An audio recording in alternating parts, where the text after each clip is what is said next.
Baik sahabat budaya, papiong burak merupakan makanan tradisional Toraja yang menggunakan batang pisang muda sebagai bahan utama. Burak dipotong tipis, dicampur ayam, kelapa parut, dan bumbu seperti bawang putih, bawang merah, serai, cabai rawit, cabai katokong, khas Toraja, daun bawang, serta garam.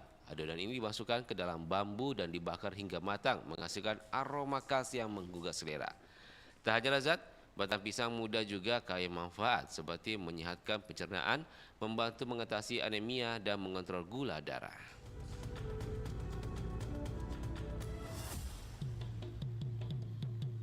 Demikian kabar Ratna Pro 4.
Suara indah, drama penuh cinta,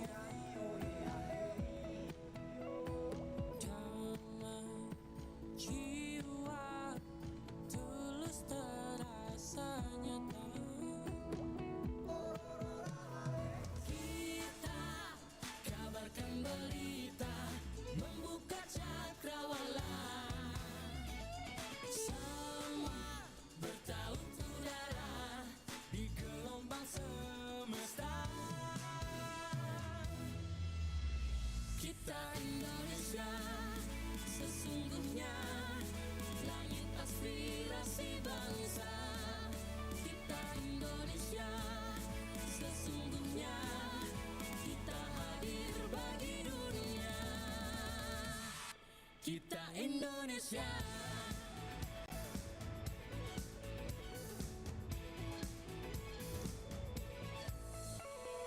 Gaya budaya alam katulistiwa. Kita kabarkan berita, membuka cakrawala. Semua bertaut udara di gelombang semesta.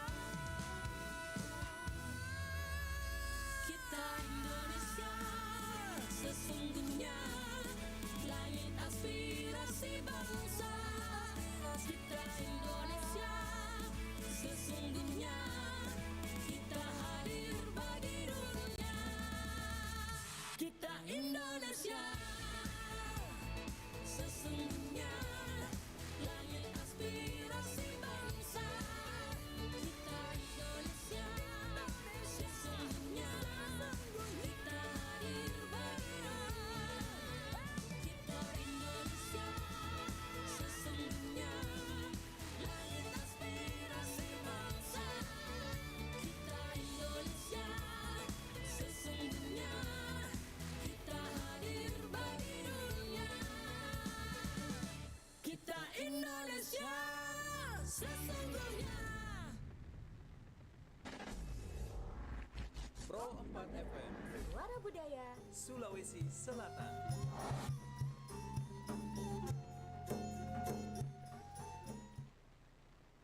Assalamualaikum warahmatullahi wabarakatuh. Sahabat boleh jumpa lagi saya Bang Rian di ruang dengar Anda di pagi hari ini. Nah, tentunya di program acara obrolan komunitas bersama komunitas dai. Nah, tentunya kali ini Bang Rian menghadirkan narasumber yang berbeda. Kita akan membahas topik terkait dengan raih ampunannya mulia di sisi Allah Subhanahu wa taala. Tentunya kami telah menghadirkan narasumber kami dengan Pak Ustadz Nur Iksan Ahmadiyah ST. Langsung saja kita bicara dengan narasumber kita atau kita langsung berkomunikasi. Halo, selamat pagi Pak Ustadz. Assalamualaikum. Alhamdulillah. Assalamualaikum warahmatullahi wabarakatuh. Bagaimana kabarnya pagi hari ini Pak Ustadz? Alhamdulillah baik. Persiapan menjelang Ramadan bagaimana Pak Ustadz? Alhamdulillah, persiapan lahir batin ya. Sudah standby Pak Ustadz. Siap. Sudah biasa mungkin Pak Ustadz. Iya ini sudah puluhan tahun ya. Tapi di bulan Rajab ya kalau salah ya, bulan apa? Saban. Saban. Iya. Nah, puasa full juga enggak juga puasa ya. Puasa apa namanya itu? Apa di bulan Saban puasa? Iya. Ada puasa apa namanya? Senin Kamis Senin, jalan Kamis. ya. Kan ada juga puasa sebelum masuk Ramadan itu puasa apa namanya itu? Iya, banyak ya, banyak ya. Termasuk puasa Saban mungkin ya. Iya, sehingga ada yang memaknai bahwa setelah nisfu Saban ya, iya. pertengahan Saban itu Iya. nggak ada lagi puasa. Nah, ternyata bisa saja selama itu sudah biasa dilakukan. Iya, seperti itu. Dan itu mungkin yang puasanya yang mungkin tahun lalu ada bolong-bolongnya gitu ya atau dibayar di bulan ini. Iya, Bisa termasuk juga. itu, Termasuk juga ya? jadi bagaimana puasa yang dia tidak sempat dilakukan di tahun 1445 Hijriah itu ya. Nah, itu diselesaikan sebelum masuk Ramadan. Oh, Ramadan, Iya. siap. Tapi sahabat muda ya, kali ini tidak membahas tentang puasa. Kita membahas terkait dengan raih ampunannya Allah Subhanahu wa taala. Nah, Pak Ustaz, mungkin bisa diberitahukan kepada sahabat muda kita atau tausiahnya terkait dengan topik kita pagi hari ini, bagaimana bisa meraih ampunannya mulia di sisi Allah Subhanahu wa taala. Mungkin silakan Pak Ustaz. Iya. Bismillahirrahmanirrahim. Assalamualaikum warahmatullahi wabarakatuh. Waalaikumsalam warahmatullahi wabarakatuh. Alhamdulillahirabbil alamin wa kafa billahi syahida. Asyhadu an la ilaha illallah wa sholihina wa asyhadu anna Muhammadan abduhu wa rasuluh khataman nabi. Allahumma salli ala Muhammadin wa ala alihi wa sahbihi wa man tabi'ahum bi ihsanin ila yaumiddin, amma ba'd. Alhamdulillah, pada hari ini Jumat yang penuh mubarakah, kita berada di satu ruang siar ya, Radio Republik Indonesia Kota Makassar Pro 4 bersama Bang Rian. Iya. Siapa Ustaz? Ya, Bang Rian yang ternyata saya lihat biasa saja Pak Ustaz. makin ganteng gitu ya, saya lihat ya. Ya. Ternyata lebih ganteng Pak Ustaz. Seperti Nabi Yusuf gue, Masya Allah. Allah. Iya. Ya, jadi satu kesyukuran kita bahwa ternyata pertemuan yang lalu itu bukan pertemuan terakhir. Ini adalah pertemuan yang kedua kalinya. Iya. Dan menegaskan bahwa ternyata Allah Subhanahu wa taala tidak henti-hentinya memberikan nikmat di antara kita. Sehingga atas nikmat itu ya satu pendekatan yang Allah Subhanahu wa taala beri petunjuk dalam Al-Qur'an adalah disyukuri. Nah, ternyata mensyukuri nikmat itu kemudian Allah Subhanahu wa taala akan menambahkan nikmat-nikmat berikutnya. Ya, sampai kapan? Ya itu menjadi rahasia Allah Subhanahu wa taala. Tak terkira dari arah mana saja Pak Ustaz. Apalagi kalau kita mau kaitkan dengan rezeki. Oh, iya, gitu iya, ya. iya, iya, Iya, ada rezeki yang tidak disangka-sangka dari arah mana saja. Nah, makanya Allah Subhanahu wa taala tegaskan, la nasuluka rizkan. Saya tidak butuh rezeki dari kalian. Nahnu narzuquka. Kamilah yang memberi rezeki itu. Nah, maka dari itu kerangka tema kita pada hari ini terkait obrolan ya, bagaimana sesungguhnya menempatkan konteks keberadaan kita sebagai hamba Allah Subhanahu wa taala yang diciptakan tentu atas irada Allah Subhanahu wa taala. Allah Subhanahu wa taala yang menghendaki keberadaan kita di permukaan bumi ini ya, di dunia ini. Tentu segala sesuatunya tuh Allah Subhanahu wa taala pun yang tahu. Nah, makanya ketika kita pun di dalam proses perjalanan kita ini kemudian ada hal yang tidak bersesuaian dengan apa maunya Allah Subhanahu wa taala, maka ada ruang-ruang pengampunan. Nah, ruang pengampunan. Kalau misalnya kita mau merujuk dalam Al-Qur'an ya, di surah Al-Imran Allah Subhanahu wa taala memberi kabar gembira. Wasari'u ila maghfiratin mir rabbikum wa jannatin arduhas samawati wal ard uiddat lil muttaqin. Maka bersegeralah pada ampunan Allah Subhanahu wa taala yang akan memberikan surga seluas langit dan bumi untuk siapa? Ya, untuk orang-orang yang bertakwa. Ah, gitu ya. Nah, tentu beberapa hari ke depan kita insya Allah akan memasuki bulan Ramadan. Nah, di dalam surah Al-Baqarah 183 Allah Subhanahu wa taala kemudian memanggil orang-orang beriman. Ya ayyuhalladzina amanu kutiba alaikumusiyam kama kutiba alal ladzina min qablikum la'allakum tattaqun. Hai orang-orang yang beriman, ya diwajibkan kepada kalian untuk berpuasa sebagaimana orang-orang terdahulu. Nah, apa yang mau dicapai? Ya semoga derajat ketakwaannya semakin tinggi. Nah, jadi patokan ketakwaan, kemuliaan di sisi Allah Subhanahu wa taala adalah sebuah keniscayaan di mana sesungguhnya Allah Subhanahu wa taala menghendaki itu dari segenap manusia yang telah diciptakannya. Nah, kan seperti itu.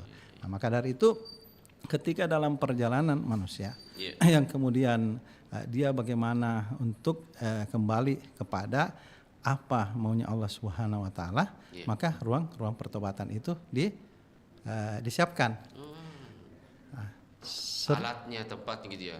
Ya, itu sarananya ya. Nah, 1400 tahun yang lalu ada seseorang yang mendatangi Rasulullah Muhammad SAW. Kemudian beliau curhat dan bertanya pada Rasulullah, ya Rasulullah, saya ini pelaku kemaksiatan gitu ya. Nah, saya berjudi, saya merampok, saya berzina. Pendek kata semua kejahatan-kejahatan itu dia lakukannya. Tapi karena memang manusia itu diciptakan sebagai hamba yang hanif, yang punya hati nurani yang selalu berbicara benar, maka dia terdorong untuk mendatangi Rasulullah gitu ya. Karena jahat terus ini saya ini kan. Jadi dia sampaikan bahwa ini gimana dong saya mau bertobat, apa syaratnya. Nah, lalu Rasulullah menyampaikan bahwa ya sederhana saja. Ya, apa itu ya Rasulullah? Ya jangan berdusta. Nah, itu kan. Ya, Rasulullah menyampaikan jangan berdusta. Nah, tentu mendengar kalimat yang sangat pendek. Wah, ini syarat paling gampang ini. Toh enteng. Ternyata untuk kita bertobat itu ya cukup tidak berdusta. Nah, tetapi ternyata kalimat pendek ini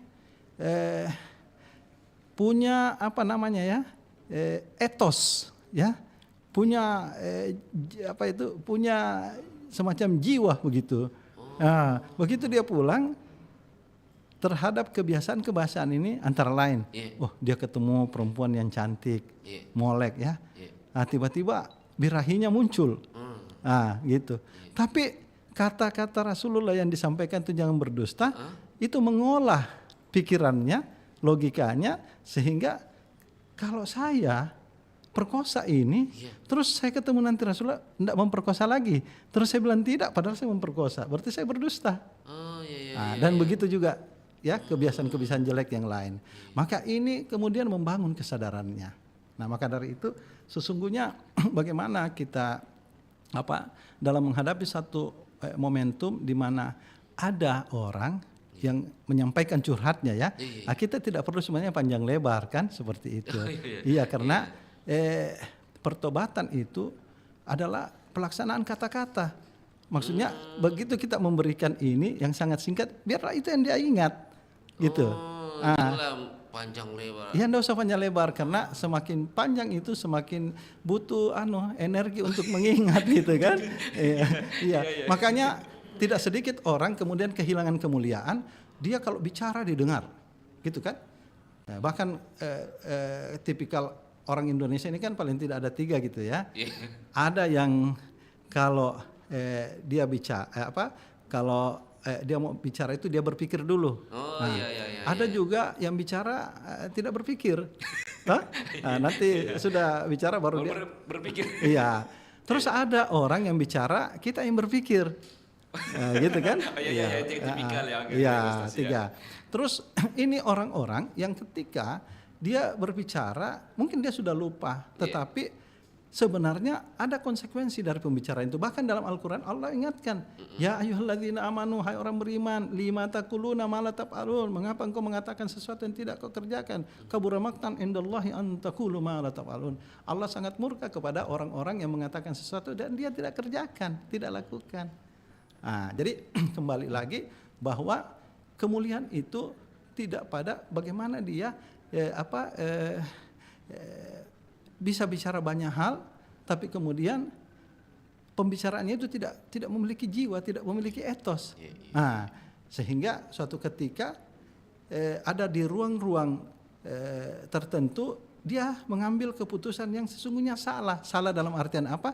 Tidak terkonfirmasi semua ya perilaku baiknya yang didengar kata-katanya, bahkan dia sudah pada level tokoh secara nasional misalnya, tapi karena dia ada di dalam ruang yang kemudian zikirnya terputus kepada Allah Subhanahu wa taala, maka dia mengambil tindakan yang bertentangan.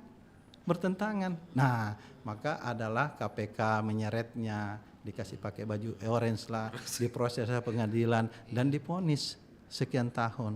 Iya, kan? Jadi ada ruang terbuka, ruang tertutup, harusnya itu selalu sinkron. Iya, Nah, selalu sinkron. Iya. Iya. Kenapa? Itu tadi dalam rangka bagaimana kita merawat kemuliaan. Iya. Tapi kan faktanya sudah seperti itu. Lalu apakah semua, kalau kondisi sudah seperti itu, maka semua jadi mati, semua jadi tidak lagi punya ruang-ruang untuk kita kembali kan membercah, tidak seperti itu.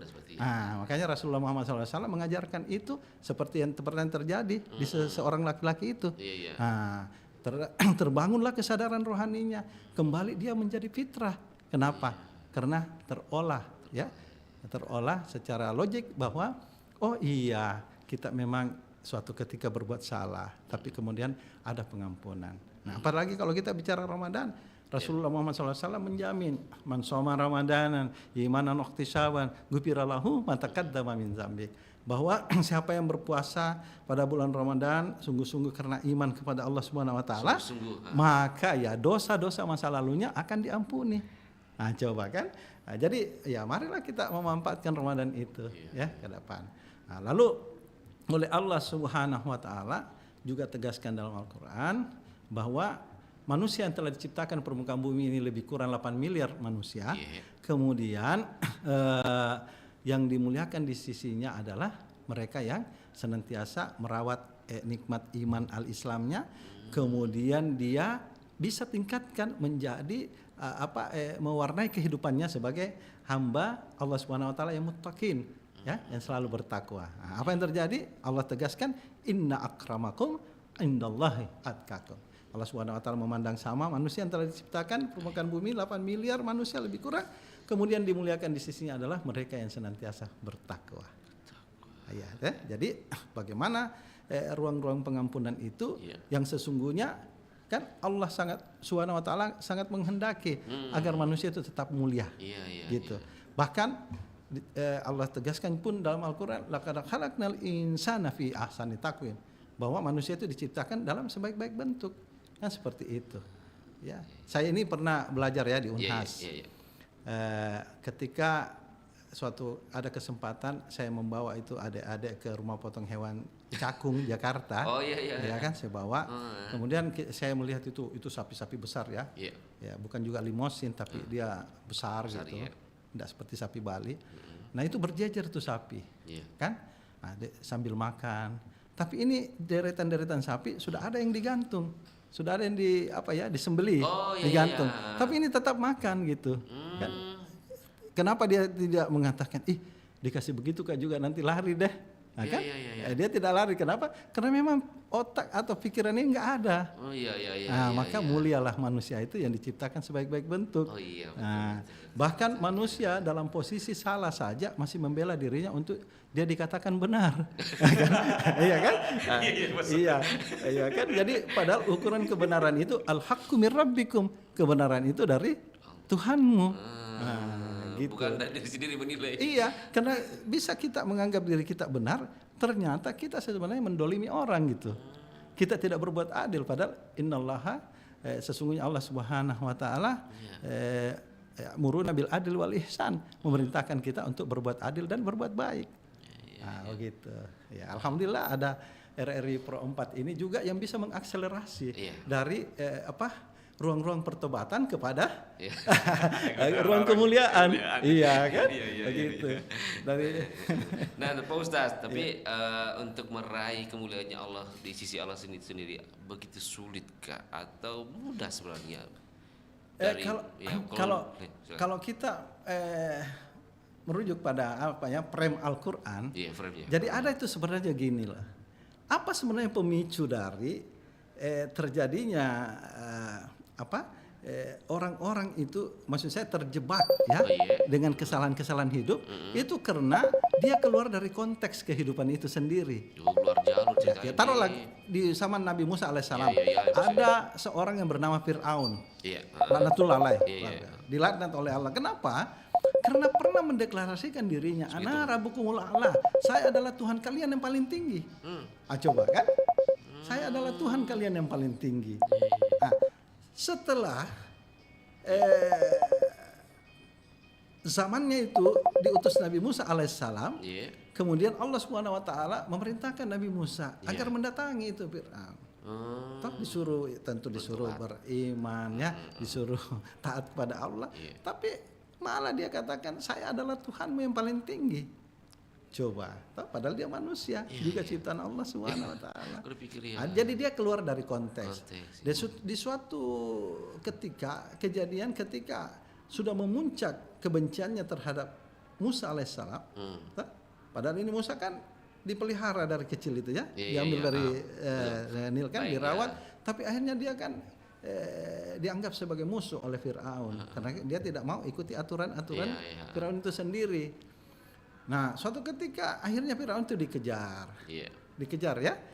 Nah, bala tentara Fir'aun ini pun mengejar terus. Apa yang terjadi?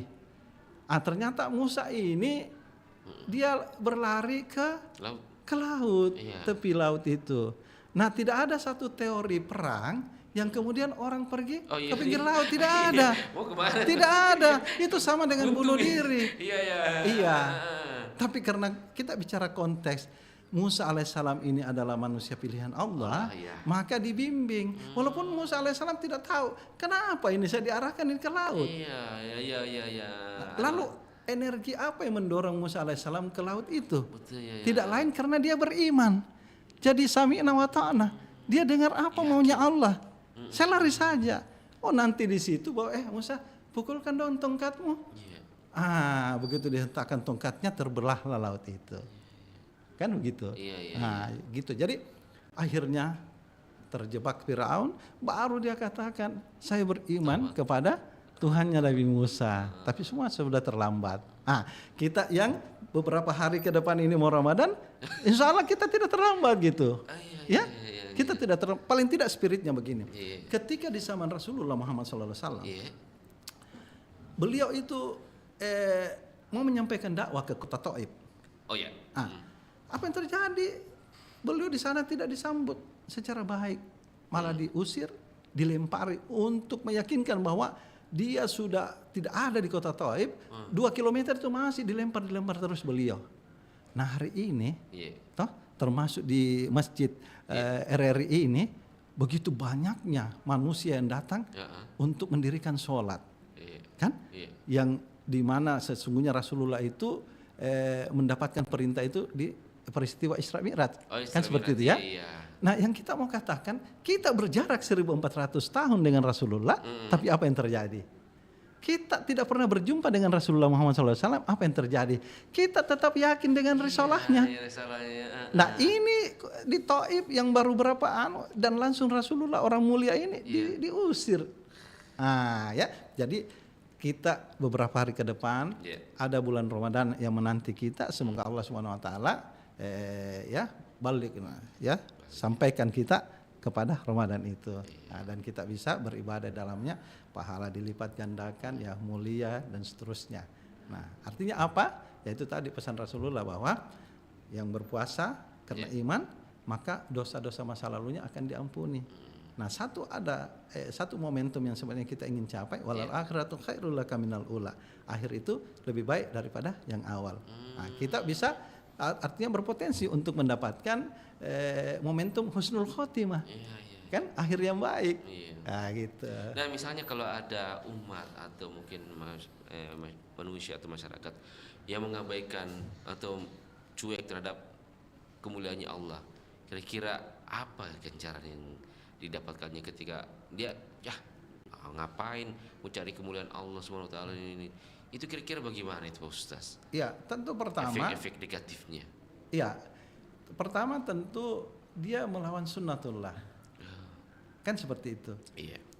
Ketika dia menganggap bahwa dia berada di dunia itu karena terjadi perkawinan antara ayah dan ibunya, maka dia sangat picik gitu, memaknai keberadaannya. Iya, iya. Karena faktanya banyak antara laki-laki dan perempuan nikah kemudian tidak dikaruniai anak. Iya, iya. Kan seperti itu. Iya. Nah, artinya keberadaannya itu karena kehendak Allah. Konteksnya dia berada di dunia ini karena kehendak Allah. Ya, Allah SWT. Nah, tetapi dia cuek ya terhadap hal-hal seperti itu, Iya. maka ada pengingkaran-pengingkaran yang dia lakukan.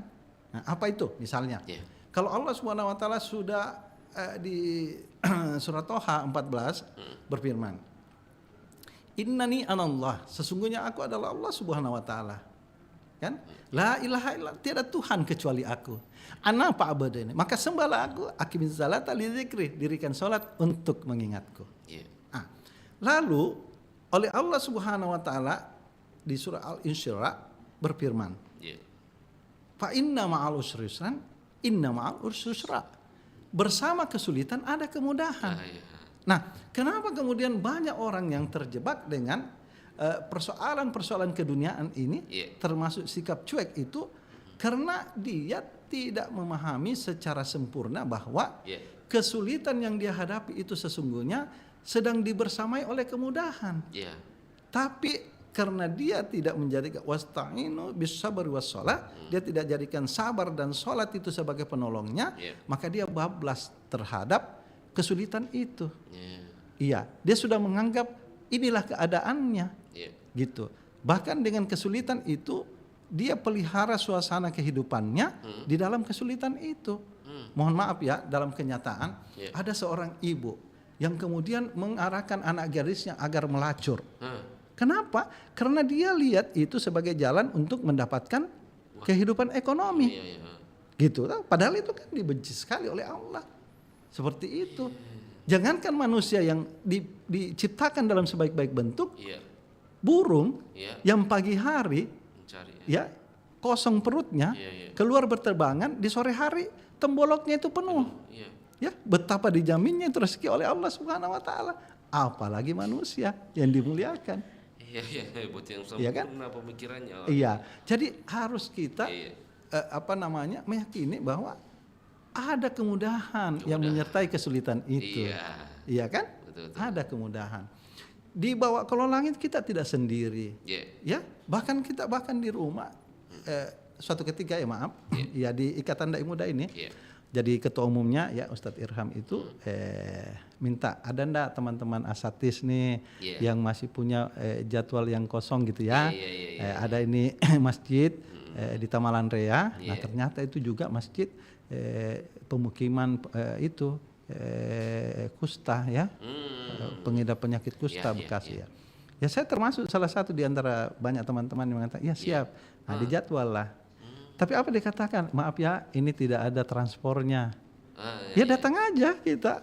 Semuanya enggak ada masalah. Iya. Enggak ada masalah. Iya. Nah, apa yang terjadi? Datanglah ya. Iya. Begitu juga tentu teman-teman yang lain. Iya. Setelah datang, ya sudah jalankan ya dengan beberapa masyarakat situ yang Iya. yang sudah pakai sepatu apa gitu Iya. ya, kakinya gini. Nah, selesai sudah pulang. Ya, tidak Iya. diberi maaf seperti yang layaknya biasa. Iya. Ustaz itu diberi ujro itu ya, Iya, iya, dari iya. tamir masjid, Iya, amplop iya. ya syukuran gitu. Ini enggak apa-apa. Memang dari awal sudah dijelaskan. Iya, iya. Tapi apa yang terjadi? Nah, Sampai di rumah saya buka ini WA. Iya. Wih, ada teman yang transfer jutaan ke rekening saya. Kan gitu. Jadi tidak ada satupun ketika kita berbicara di frame-frame dakwah kehidupan ini yang kita harus memang mengawali dengan transaksional. Biarlah Allah Subhanahu wa taala yang sendiri yang Iya. Kalau biasa kebalikannya, iya. transaksional dulu. Jadi makanya Allah tegaskan tansarullah ya, intansarullah, bahwa tolonglah ini agama. Masa Allah mau minta tolong? Toh? Tapi itulah bahasa yang lebih mudah supaya kita pahami. Dan apa yang terjadi? Ya, apalagi kalau mau dibawa dalam kebutuhan-kebutuhan yang lebih makro ya. Anak saya sudah mau selesai di Fakultas Psikologi. Kalau diukur dengan pendapatan dan dibuat satu apa ya, tidak masuk akal. Tidak masuk akal, tapi alhamdulillah. Bahkan ini ada pengalaman ketika Covid ya, dan anak saya itu kan dapat undangan dan kita harus bayar UKT. Ya saya bilang, anak oke lah, sabar nak. Ya sudah jual kendaraan. Jual kendaraan. Nah, suatu ketika ada teman saya pengusaha dari Jakarta datang ke Makassar, ajak untuk makan ikan bakar gitu ya, dekat-dekat rumah situ Cendrawasih. Nah, apa yang terjadi? Oke, datang. Saya datang, dia ternyata perhatikan saya kok jalan kaki. Ya, biasanya pakai kendaraan. Ada apa? Iya, ada apa? Nah, tapi sudah makan baru bertanya, mana motor Ustadz Ihsan? Nah, saya sampaikan, oh iya. Karena begini, itu kan bisa saja, kan ada BPKB-nya bisa saya masukkan ke pembiayaan ya. Jadi motornya tetap ada, saya gitu. Tapi itu deh, maaf, dengan pertimbangan riba saya tidak mau. Ya sudahlah. Paling tidak saya sampai bercanda ke anak saya, udahlah kalau sudah tidak ada motor, nanti saya gendong kita ke kampus. Alhamdulillah, alhamdulillah. Nah, itu teman saya langsung minta rekening. Ayo dong kasih rekeningnya, ya beli motor pakai berdakwah. Wih, dengan alasan itu. Iya, saya tidak minta, saya tidak apa. Ya muqallibal qulub, tsabit qulub ala dinik. Jadi Allah Subhanahu wa taala membolak-balikan hatinya orang. Dia mengirim teman saya itu ya yang sedang berkelebihan uang tentunya karena pengusaha kan? Iya, pengusaha selalu profit oriented. Dia mau berbagi, dia paham kehidupan sedekah itu kan bahwa ada milik hak-haknya orang lain, apalagi saya termasuk teman yang dia sayangi gitu loh. Iya, sampai luar biasa. BPJS saya dia backup. Coba kan? Kita. Itu jadi banyak digambarkan Allah Subhanahu wa taala dalam Quran. Lalu kenapa kita tidak mau memuliakan diri kita gitu ya? Bang Rian ya? Betul. Baik, Pak Ustaz. Masa ada pertanyaan lagi? Ya mungkin ini ada fenomena juga Pak Ustaz. Terkadang ada orang dengan mungkin dalilnya mencari kemuliaan Allah Subhanahu wa taala tapi melalui perantara Pak Ustaz. Sorry? Ini ada mungkin ada orang lah mencari kemuliaan Allah Subhanahu wa taala itu tapi melalui perantara. Oh, melalui perantara. Ya. Sebelum dijawab Pak Ustaz, kita jeda dulu. Siap. Oke, sahabat Muda, nanti ingin bertanya kepada Ustaz, kami akan buka line telepon di 081140095250 setelah kita jeda satu lagu ini, sahabat Muda.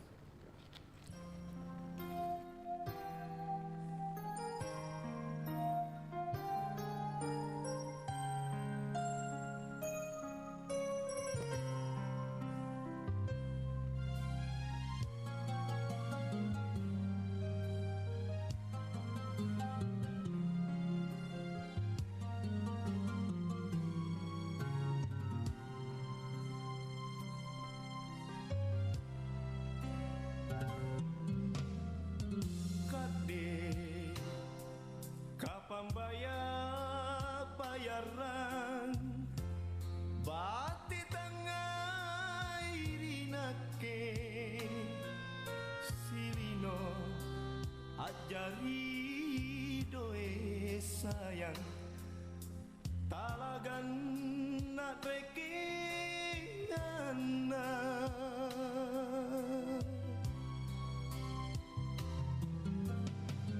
kade nani Allah ni somba pantarangan Allah Ta'ala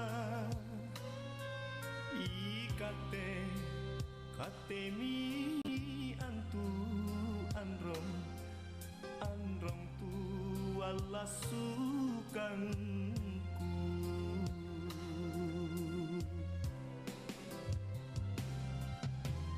kon pangain tabulai eranya wata apa mau anjong takate sabar niatku empo suruga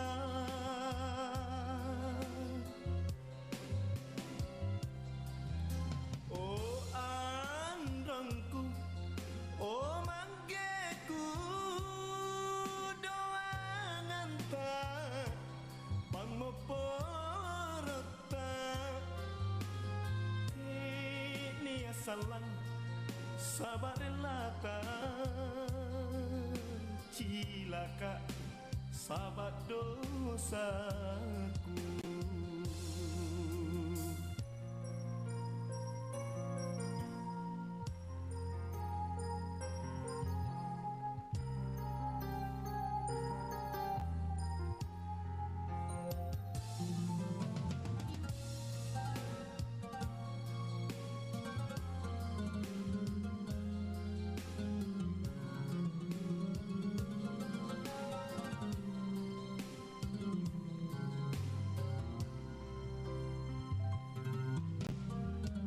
kade nani Allah ni somba pantarang Allah Ta'ala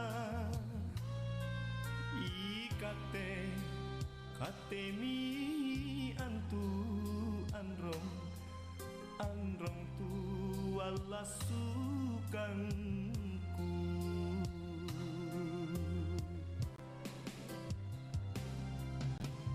kontu jamaro pangain tabulai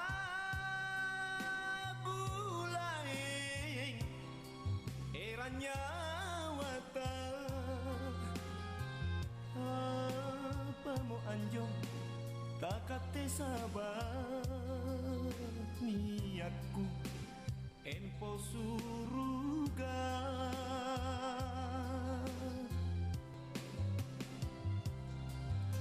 oh andongku oh manggeku doangan tak pangmoporota ini asalan sabar lata cilaka sabar dosaku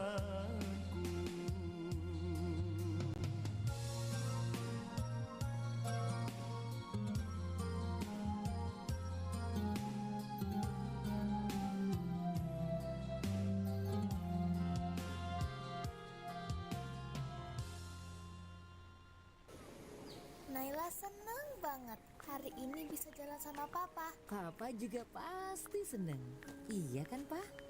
Pak, Oh ya. Pa, pemandangannya bagus banget ya. Pak, Hah? Iya nak. Naila nyebur sampai ke tengah laut ya, Pa. Iya. Papa, Iya nak. Nak, Naila punya lagu buat papa. Pada hari Minggu papaku sibuk melulu. Ku ajak cerita tetaplah acuh tak acuh. Walau lagi kumpul tetap HP nomor 1. Bagus nggak, Pa? Iya nak. tidak semua hal penting ada di layar. Keluargamu ada di kehidupan nyatamu. Jangan sia-siakan waktu bersama mereka, karena waktu tidak akan pernah kembali. Nusantara Pagi, Pro 4 RRI Makassar. Sahabat Amal Beriku masih bersama kami di obrolan komunitas, masih bersama dengan narasumber kami di pagi hari ini. Kita lanjutkan lagi Pak Ustaz. Ya, dengan Pak Ustaz Nur Ihsan Ahmadiyah. Pak Ustaz tadi sempat terpotong pertanyaannya. Nah, ketika ada masyarakat ingin mencari kemuliaan Allah, tapi tidak melalui maksudnya melalui perantara atau media seperti mungkin ke ziarah salah satu makam, apakah itu kira-kira memang diajarkan dalam agama? Ketika kita ingin mencari kemuliaan Allah itu harus melalui media atau bagaimana sebenarnya Pak Ustaz? Silakan. Ya, baik. Jadi Bang Rian, oleh Allah Subhanahu wa taala kenapa kemudian untuk mengingatnya ya antara lain itu melalui sholat. Aqimis salat lidzikri, dirikanlah sholat untuk mengingatku. Gitu kan? Walaupun di ayat lain ala bizikrillah, dengan mengingatku tatmainnul qulub, hatimu menjadi tenang. Nah, kan seperti itu. Nah, ketika kita mau misalnya meminta atau melakukan pendekatan pada Allah Subhanahu wa taala melalui perantara-perantara tertentu, nah sementara ada jalur yang Allah Subhanahu wa taala buka untuk langsung kepada Allah Subhanahu wa taala. Tanpa perantara langsung. Ya, itulah sholat. Nah, makanya Rasulullah Muhammad SAW bahwa ketika melakukan Isra Mi'raj itu kan dalam rangka menerima undangan Allah Subhanahu wa taala untuk diserahkan tentang perintah sholat itu. Nah, Rasulullah mengatakan bahwa mi'rajnya orang mukmin adalah sholat, gitu. Dan momen-momen sholat itu sendiri banyak, kan? Termasuk tahajud, kan? Jadi bagaimana ada kebutuhan seorang Muslim yang kemudian dia bermunajat pada Allah Subhanahu Wa Taala langsung gitu. Dia berbisik di bumi, langit mendengar. Nah, kan seperti itu. Nah, kenapa harus ada pakai perantara-perantara?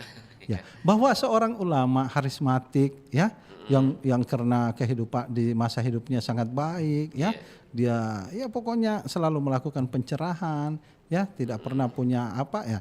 Terus dia punya pengaruh karisma itu yang kemudian ada orang datang ke kuburannya. Kan? Nah, itu mungkin tergantung tipikal orang itu kan seperti itu. Kalau niatannya datang untuk dijadikan perantara untuk permintaannya, nah, maka warning buat dia. Tapi mau diapa juga kalau pemahamannya seperti itu, kan?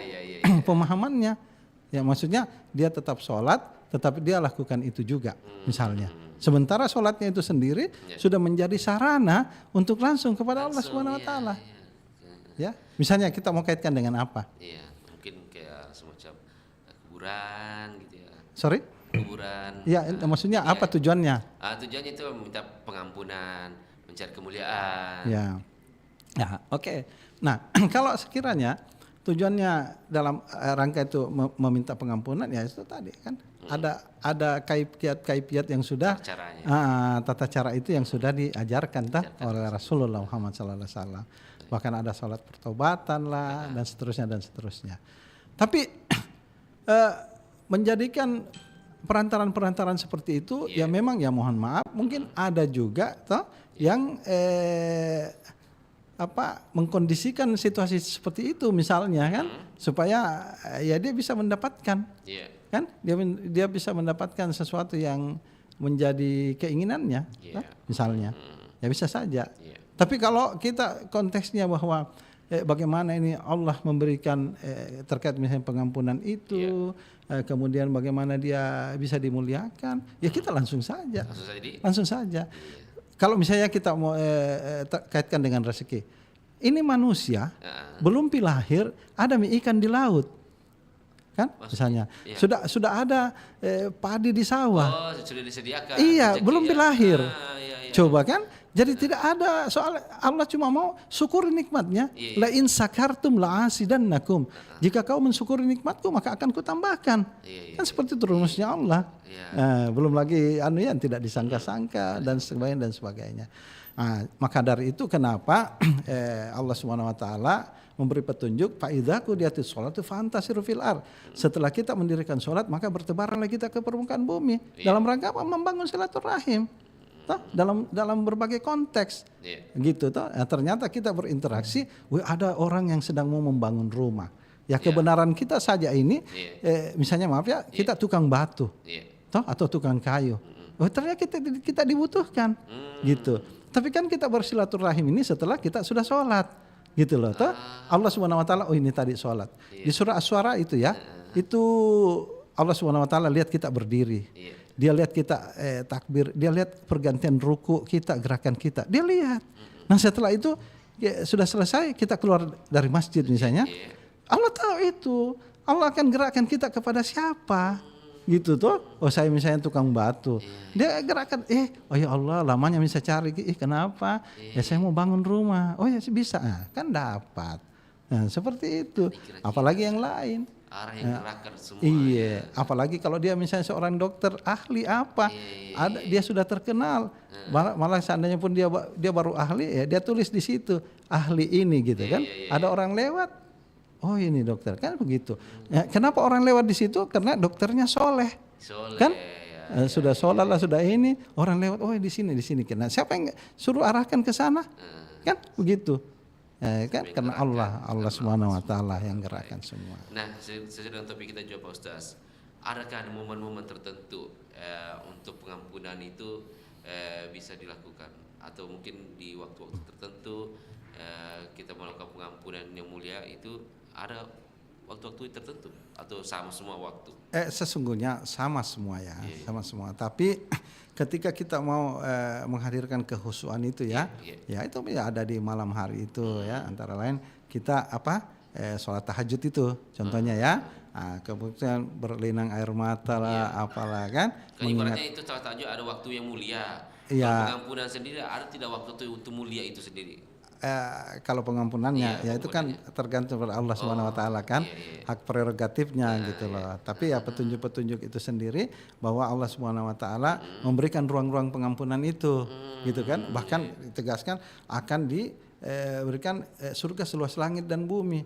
Bayangkan kalau kita hitung secara matematik, itu seluas langit dan bumi, terus di mana itu neraka? Tidak ada itu, tidak ada. Coba sudah seluas langit dan bumi. Langit dan bumi itu kalau langit kan banyak apa ya, planet-planet ya. Bumi itu salah satu dari Merkurius, Venus, Bumi, Mars, Jupiter, Saturn, banyak. Nah, lalu bumi, langit. Langit ini kan luas. Kita ini ada di bawah langit, termasuk bumi kan, planet bumi. Tapi kan ada planet lain. Nah, terus ini nerakanya di mana kalau kita bicara luasannya, luas panjang kali lebar kah, sisi kali sisi kali sisi kan, secara matematik di mana gitu. Artinya ditegaskan bahwa disiapkan itu bagi orang-orang yang bersegera pada ampunan Allah Subhanahu Wa Taala. Dan kalau sudah pada mahsyar, misalnya ya kita tidak pernah memanfaatkan momen yang baik di dunia ini untuk bertobat ya, banyak sekali kesalahan kita. Allah Subhanahu Wa Taala tidak mau bicara. Kalau sudah pada mahsyar, dihitung nih. Tinggal dihitung mami. Itu dia pada mahsyar di akhirat. Nah, Firaun saja yang terjebak di Laut Merah itu masih dunia, kan? Baru mau bertobat. Itu ditutupi mulutnya apa kan? Tidak bisa bicara, tidak bisa bertobat. Iya kan? Nah, jadi itulah. Nah, itu Pak Ustaz. Ketika orang yang mungkin dia pendosa besar. Bahkan menduakan Tuhan, masih ada tidak kesempatan untuk bisa meraih ampunan mulia di sisi Allah? Selama kita tidak mengatakan Tuhan itu lebih, Tuhan itu dua, ya, atau musyrik, ruang pengampunan itu selalu ada. Ya. Bahkan sebenarnya pun kalau kita sudah selama ini mengatakan bahwa Tuhan itu lebih dari satu, misalnya, atau kita ini musyrik. Kalau ada hidayah gitu ya, petunjuk Allah Subhanahu Wa Taala sangat memungkinkan. Iya, kemarin ini ada teman saya, ibunya itu Chinese ya, ibunya meninggal kemarin, bapaknya sudah lama, itu sudah puluhan tahun. Tapi kalau nggak salah orang Makassar itu bapaknya ya, menikah dengan, nah masuk Islam kan ibunya itu. Kemarin diantar ke kuburan itu Bolangi, saya antar, malah saya talkin juga gitu.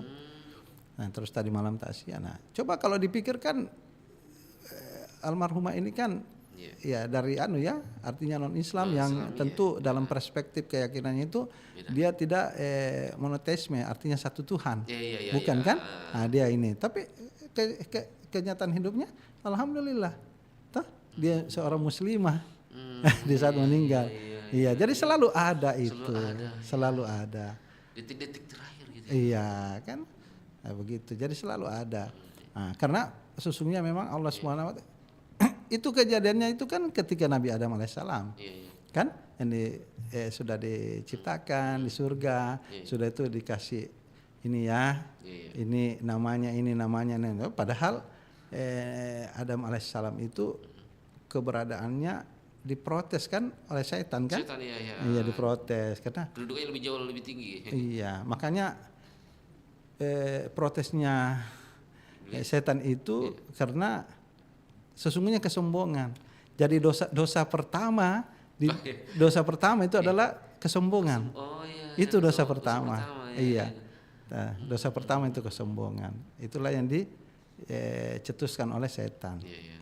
Nah, tapi beda ketika Adam kan, yang setelah melanggar dia kemudian berdoa, Rabbana dzalamna anfusana wa illam taghfir lana wa tarhamna lanakunanna minal khasirin. Allah Subhanahu Wa Taala langsung ampuni. Ya, walaupun mungkin konteksnya akhirnya kan diturunkan ke dunia gitu. Nah, tapi di dunia itu ada juga tugasnya selain menyembah kepada Allah kan? Apa itu? Apa tugasnya? Khalifatan fil ardh, pemimpin di permukaan bumi. Nah, gitu. Jadi kalau kita diberikan kepemimpinan itu, kemudian kita tidak memahami konteks, maka sesungguhnya kita tidak memanfaatkan peluang kita untuk mulia di sisi Allah Subhanahu Wa Taala. Apapun masa lalu kita. Walaupun itu seorang paranormal dan semacamnya itu, pasti ada kesempatan ya untuk mendapat pengampunan ya. Iya, karena sesungguhnya dari awal di alam rahim itu Allah Subhanahu Wa Taala sudah meminta komitmen kita. Alastu birabbikum. Qalu bala syahidina. Nah, apakah kau bersaksi bahwa saya ini Tuhanmu? Ya, kami bersaksi bahwa engkau adalah Tuhan kami. Nah, itulah makanya proses itu kehidupan. Nah, bahwa di dalam ininya ada yang monoteisme, ada yang apa kan? Yang lebih dari satu Tuhan yang dia yakini. Itu soal bagaimana penafsiran hidupnya di saat dia di dunia gitu. Baik, Ustaz. Nah, Pak Ustaz, dari pengunjung acara kita mungkin bisa dapat disimpulkan terkait dengan topik kita pagi hari ini, sekaitan dengan meraih ampunannya mulia di sisi Allah. Silakan Pak Ustaz, mungkin disimpulkan. Jadi pendengar Pro 4 RRI, pertama tentunya kita ini keberadaan kita ini karena iroda Allah Subhanahu Wa Taala. Allah Subhanahu Wa Taala yang berkehendak. Nah, yang kedua, sebelum kita lahir ini Allah Subhanahu Wa Taala sudah mempersiapkan segala sesuatunya. Yang saya katakan tadi, sudah ada ikan di laut, ya, sudah ada padi yang kemudian jadi beras dan kita makan dalam bentuk nasi di rumah, itu sudah ada. Bahkan Allah Subhanahu Wa Taala mempersiapkan proses-proses itu sampai ke hadapan kita untuk kita santap. Kita sudah tidak tahu siapa orang-orang yang berjejer, mulai pergi menangkap itu ikan di laut, kemudian dia naikkan ke darat, kemudian dia bawa ke pasar, kemudian ada misalnya Pak Gandeng-gandeng itu akhirnya datang ke rumah. Bayangkan banyaknya orang hanya untuk mengurusi kita sendiri, nah, gitu kan? Nah, itu. Nah, kedua, dalam keterjabakan kita ketika kita berlumuran ataukah kita melupakan konteks keberadaan kita sehingga kita terjebak dengan kehidupan-kehidupan yang tidak berkesesuaian. Maka masuklah kita ke ruang-ruang pengampunan Allah Subhanahu Wa Taala. Di surah Al Imran Allah Subhanahu Wa Taala memberi kabar gembira itu, wasari'u ila magfiratin min rabbikum wa jannatin arduhas samawati wal ard uiddat lil muttaqin. Bersegeralah pada ampunan Allah Subhanahu Wa Taala yang akan memberikan surga seluas langit dan bumi. Untuk siapa? Untuk orang-orang yang bertakwa yang dimuliakan. Nah, sekaitan dengan takwa ini, ya marilah kita memanfaatkan momentum Ramadan 1446 Hijriah ya, beberapa hari ke depan. Semoga kita bisa menjadi mulia di sisi Allah Subhanahu wa Ta'ala. Sebagai contoh, ketika kita sahur di subuh hari, kemudian menanti beduk maghrib, maka di antara waktu itu kita selalu akan berinteraksi dengan Allah Subhanahu wa taala. Contoh, ketika kita lapar di siang hari, kita bisa saja makan di ruang-ruang tertutup.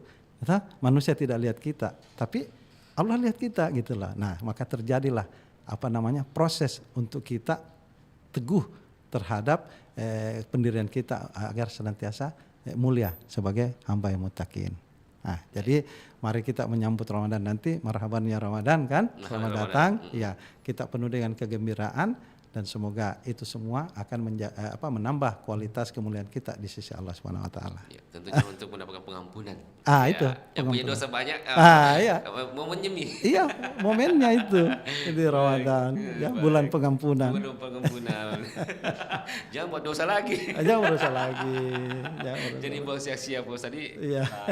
Makasih banyak Pak Ustaz Nur Ihsan Ahmadiyah ST sudah sempat hadir di Provinsi Makassar, tentunya memberikan ilmu, pengetahuan dan tausiahnya kepada kita semua. Semoga berkah bagi kita semua. Amin. Menambah ilmu agama kita lagi Pak Ustaz. Amin. Gratis lagi. Masyaallah. Ya Allah. Dan Pak Ustaz kesibukannya mendaftar juga ya? Iya. Di komunitas apa lagi Pak Ustaz? Saya berada di sini nih dari Ikatan Dai Muda Indonesia. Dai Muda Indonesia. ITMI ya. ITMI. Ya, luar biasa ini. Wilayah Sulsel atau Makassar Pak Oh, Ustaz? Indonesia. Indonesia. Wah, Indonesia. luar Tapi biasa. pusatnya di Makassar. Iya. Nah, makanya banyak yang tanya, biasanya itu dari Jakarta Iya. atau Jawa. Pusatnya Ini cabang, Jakarta. ini pusatnya. Pusatnya di Makassar. Iya, Bangga kita. luar biasa, anak muda ketuanya, Iya, doktor. di dokter lagi, betul. Kemudian ini juga sekjennya luar biasa, Ustadz Irwan. Iya, Wah, termasuk kita juga masih muda Pak Ustaz. iya, orang lihat saya muda, padahal ini saya sudah 56 tahun.